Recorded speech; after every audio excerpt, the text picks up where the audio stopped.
ఓం నమ శివాయ శ్రీమాత్రే నమః.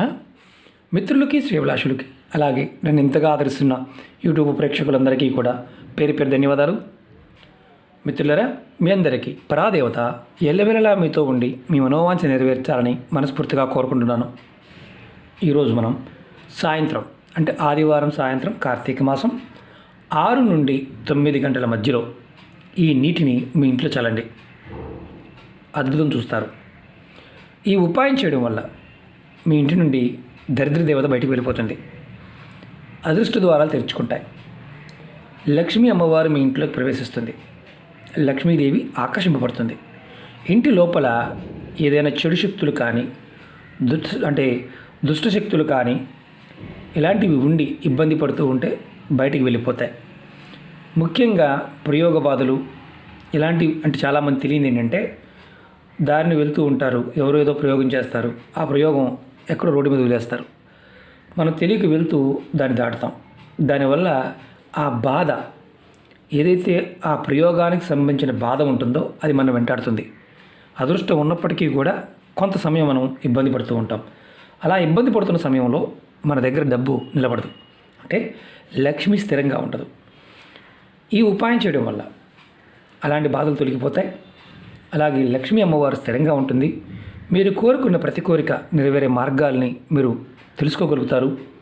మీరు చేస్తున్న పనుల్లో ఏదైనా ఇబ్బందులు ఆటంకాలు వస్తూ ఉంటే అవి మెల్లమెల్లగా తొలగిపోతాయి.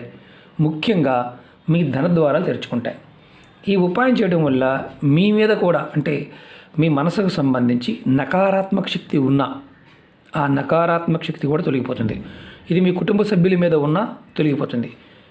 ఈ ఉపాయం చాలా విశేషమైన శక్తి కలిగి ఉంటుంది. తేలికైంది, ఖర్చు లేనిది, కానీ ప్రయత్నపూర్వకంగా పరిపూర్ణమైన నమ్మక విశ్వాసంతో ప్రయత్నించండి. ఎందుకంటే మనం ప్రతి వీడియోలో చెప్తూ ఉంటాం, నమ్మకం లేనిది ఏది పనిచేయదని. మన శాస్త్రంలో పురాణాల్లో చాలా విశేషమైన వర్ణన ఉంది. మీరు నారాయణ అంటే 4 కోట్ల ఫలితం, అంటే 4 కోట్ల యజ్ఞాలు చేసిన ఫలితం వస్తుంది. నమశివాయ అంటే అనంత ఫలితం వస్తుంది. ఎవరైతే నిత్యం, నేను చెప్తూ ఉంటాను, ఏది చేసినా కలిసి రావడం లేదు అంటే మీరు నిత్యం నామస్మరణ చేయండి అని చెప్తాను. కారణం ఏంటంటే దాని మించింది లేదు.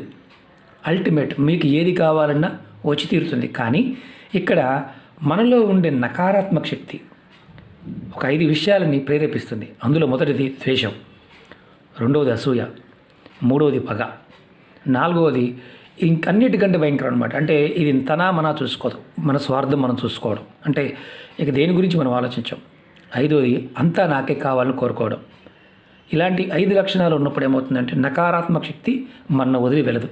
మనం ఎన్ని పూజలు చేసినా, ఉపాయాలు చేసినా, వ్రతాలు చేసినా, నోములు నోచినా, యజ్ఞ యాగాదులు చేసినా కలిసి రాదు. అలాంటి సందర్భంలో నిత్యం కూడా నామస్మరణ, అది మీ ఇష్టదైవాన్ని కానీ కులదైవాన్ని కానీ ఎవరినైనా సరే మనసులో స్మరిస్తూ ఉన్నా మీరు ఆ సమస్య నుంచి బయటపడతారు. అదృష్టం మిమ్మల్ని వెతుక్కుంటూ వస్తుంది. ఈ ఉపాయాలు తేలిగ్గా ఉంటాయి. మీరు ప్రకృతిని ప్రేరేపిస్తారు. మీ చుట్టూ ఉన్న శక్తి మీకు సహాయం చేస్తుంది. నీటి ద్వారా ఈ ఉపాయం ఎటువంటి ఆటంకాలైనా తొలగిపోయి మీ ధన ద్వారాలు తెరుచుకోవడానికి ఈ ఉపాయం ఎలా చేయాలి, ఏ విధంగా చేయాలి చెప్తాను, చూపిస్తాను. ఆ విధంగా ప్రయత్నించండి. అలాగే మీకు ఈ వీడియో నచ్చినట్లయితే లైక్ చేయండి, ఛానల్ని సబ్స్క్రైబ్ చేసుకోండి, పక్కనే ఉన్న గంట సింబల్ని యాక్టివేట్ చేసుకోండి, 10 మంది మిత్రులకి షేర్ చేయండి. ఇవన్నీ కూడా చాలామంది తెలియదు ఏంటంటే, మీకు సమయం ఉన్నప్పుడు మన పురాణాలు చదవండి. తెలుగులో చాలా దొరుకుతాయి, ఆన్లైన్లో ఉంటాయి, పుస్తకాలు ఉంటాయి. మీరు ఓపిక చేసుకొని రోజుకొక పేజీ అని, అంటే ఒక పేపర్, అంటే ఒక పారాగ్రాఫ్ అయినా సరే, ఒక పేజీ కాక ఒక పారాగ్రాఫ్ అయినా చదవండి. దానిలో ఉన్న విశేషమైన జ్ఞానం, అంటే ఆధ్యాత్మికత కదా. అంటే మనం చాలామంది ఏమనుకుంటామంటే, మనం దేవుడు భక్తి అనుకుంటాం. దానిలో నిగూఢమైన సనాతనమైన సైన్స్ దాగి ఉంది. మన జీవన విధానాన్ని మనం ఎలా చేస్తే చాలా తేలికగా మార్చుకోవచ్చు. ప్రయత్నం మనం ఎలా ఉంటుందంటే, ఈ ఉపాయాలన్నీ కూడా పదార్థము సమయం ఏంటంటే మ్యాథమెటికల్గా దానికి ఒక లెక్క ఉంటుంది. ఆ దాని ప్రకారం మాత్రమే పనిచేస్తూ ఉంటుంది. అదే పదార్థం మనతో పాటే ఉంటుంది, ఎప్పుడు మనం దాంతో పాటే ఉంటాం. కానీ మనకి ఆ సమయం వచ్చినప్పుడు మాత్రమే దాని యొక్క శక్తిని మనం పట్టుకోగలుగుతాం. మన పురాణాల్లో ఇలాంటి విషయాల గురించి చాలా అద్భుతమైన వర్ణన ఉంది. మంత్రం గురించి ఉంది, తంత్రం గురించి ఉంది, యంత్రం గురించి ఉంది.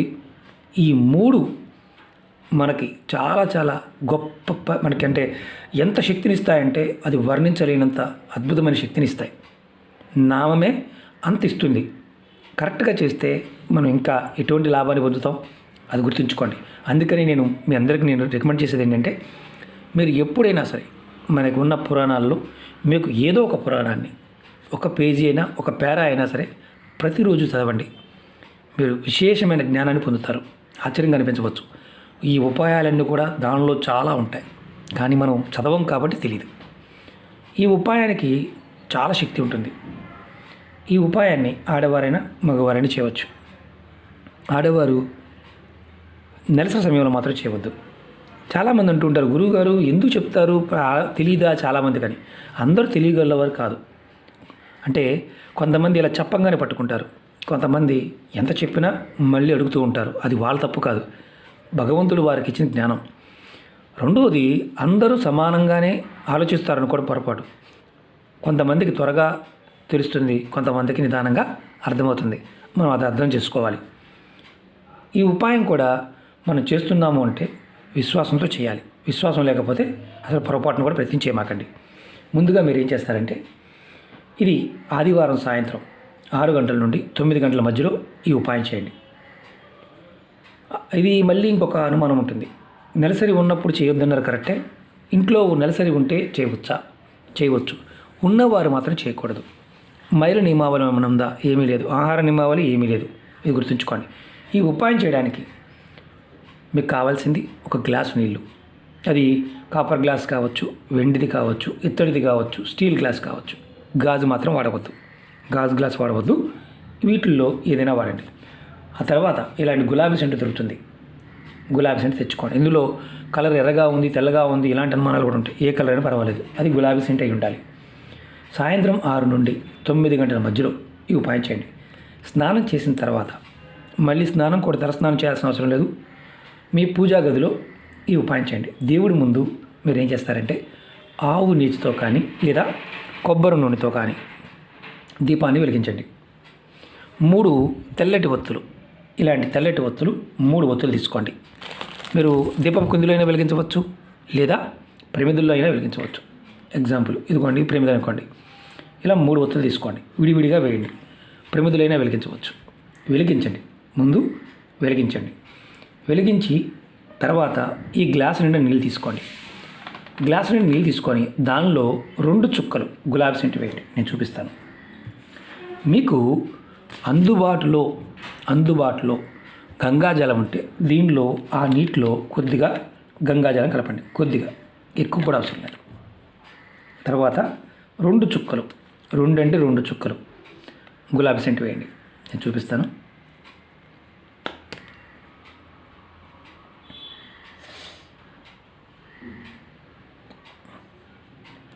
ఎక్కువ కూడా అవసరం లేదు, 2 చుక్కలు చాలు. కనిపిస్తుంది కదా మీకు, నీళ్ళలో తేలుతూ ఉంది. గులాబీ సెంటు వేయండి. వేసిన తర్వాత మీరు ఈ గ్లాస్ని మీ కుడి చేయి అనుకోండి. ఇది ఉంగరపు వేలు. ఈ ఉంగరపు వేలు పెట్టి ఈ గ్లాసు లోపల, నీళ్ళ లోపల ఇలా మీ ఉంగరపు వేలు పెట్టండి. మీ కుడి చేయి, ఆడవారైనా మగవారైనా సరే, మీ ఇష్టదైవాన్ని, మీ ఇష్టదైవ నామాన్ని, మంత్రాన్ని 1 నిమిషం సేపు తలుచుకోండి. 1 నిమిషం సేపు. ఆ మంత్రం అయిపోయిన తర్వాత, ఉదాహరణకి నాకు ఇష్టదైవం శివుడు, నా ఇష్టదైవం శివుడు అనుకోండి. ఓం నమః శివాయ అని నేను మనసులో 1 నిమిషం సేపు అనుకున్నాను. తర్వాత నాకు కులదైవం తెలుసు, మీ కులదైవం తెలియలేదు అనుకోండి. మీ కులదైవం తెలియకపోయినా మీరు మీ ఇష్టదైవాన్ని తలుచుకోండి. మరొక నిమిషం సేపు మీ కులదైవాన్ని మనసు తలుచుకోండి. మంత్రజపం అయిపోయిన తర్వాత, ఈ మంత్రజపం చేస్తున్నంతసేపు మీ ఉంగరపు వేలు ఇలా నీళ్ళలోనే ఉండాలి. మంత్రజపం అయిపోయిన తర్వాత మీ మనసులో ఉన్న కోరికలు చెప్పుకోండి. వేలు తీయకూడదు, వేలు అలాగే ఉంచండి. తర్వాత మంత్రజపం అయిపోయింది, మీ కోరికలు చెప్పుకున్నారు. గ్లాసు నుండి ఈ వేలుని తీసేయండి. ఇప్పుడు ఈ గ్లాస్ని దేవుడి ముందు పెట్టి సాంబ్రాణి ధూపం చూపించండి. అంటే సాంబ్రాణి పుల్లలతో అయినా ధూపం చూపించవచ్చు. తర్వాత ధూపం చూపించిన తర్వాత ఈ గ్లాసులో ఉన్న నీటిని ముందుగా మీ ఇంటి మెయిన్ దర్వాజా నుండి మొదలుపెట్టండి. బయట మీరు గేట్ ఉంటుంది కదా, గేట్ దగ్గర మొదలుపెట్టండి. మొత్తం చిలకరించుకుంటూ రండి. ఇలా చిలకరించుకుంటూ రండి. ఆకు పెట్టాలా, ఆకుతో చిలకరించాలా, లేకపోతే ఇంకా ఈ చేతితో చిలకరించి పర్వాలేదు, ఇబ్బంది ఏం లేదు. చిలకరించుకుంటూ రండి. మీ ఇంట్లో ఉన్న అన్ని గదులు చిలకరించండి. తర్వాత మీ మీద మీరు ఆ సమయంలో మీ కుటుంబ సభ్యులు ఎంతమంది మీకు అందుబాటులో ఉంటే అంతమంది మీద నీటిని చిలకరించండి. అంతమంది మీద. ఆ తర్వాత మీ మీద మీరు కూడా ఆ నీటిని చిలకరించుకోండి.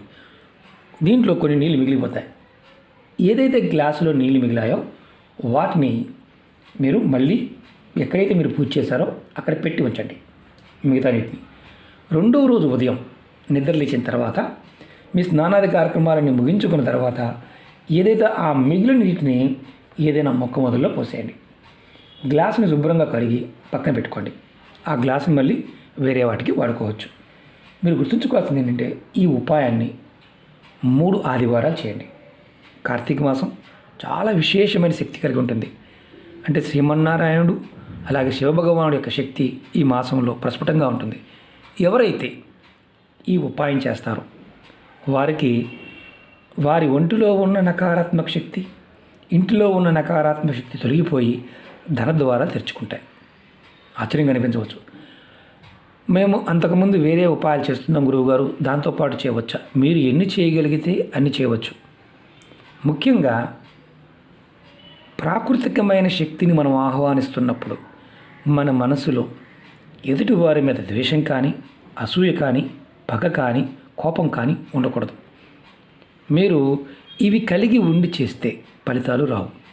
కారణం ఏంటంటే అవతలవాడి గడి నేను బాగా ఉండాలి, అవతలవాడి గడి నేను బాగా సంపాదించాలి కాదు. ముందు మీకు మీ ధన ద్వారాలు తెరుచుకుంటే, మీ మనసు మీకు అనుకూలంగా మారితే ప్రపంచంలో మీకు సాధించలేదంటూ ఏది ఉండదు. డబ్బు పాయింట్ ఆఫ్ వ్యూ చాలామంది అంటుంటారు, గురువుగారు మాకు డబ్బు పాయింట్ ఆఫ్ వ్యూలో ఎన్ని చేసిన రావడం లేదు. ఎక్కడ లోపం చేస్తున్నారో చెక్ చేసుకోండి. ఆ లోపాన్ని సరిచేయండి. చాలా చిన్న చిన్న లోపాలు ఉంటాయి. అది సరిచేస్తే ఖచ్చితంగా మీరు అనుకున్నది సాధించగలుగుతారు. ఈ ఉపాయం చిన్నది, చాలా తేలికైంది, కానీ మీకు ఇంతగా నేను ఎక్స్ప్లెయిన్ చేయడం గల కారణం ఏంటంటే మనం ఎందుకు చేస్తున్నామో, ఎటువంటి ఫలితాలు కలుగుతాయో అంటే ఆ విషయం తెలుసుకొని చేయటం వల్ల త్వరగా ఫలితాన్ని పొందుతాం. ఓకే మిత్రులారా, అలాగే మీకు ఈ వీడియో నచ్చినట్లయితే లైక్ చేయండి, ఛానల్ని సబ్స్క్రైబ్ చేసుకోండి, పక్కనే ఉన్న గంట సింబల్ని యాక్టివేట్ చేసుకోండి, 10 మంది మిత్రులకి షేర్ చేయండి.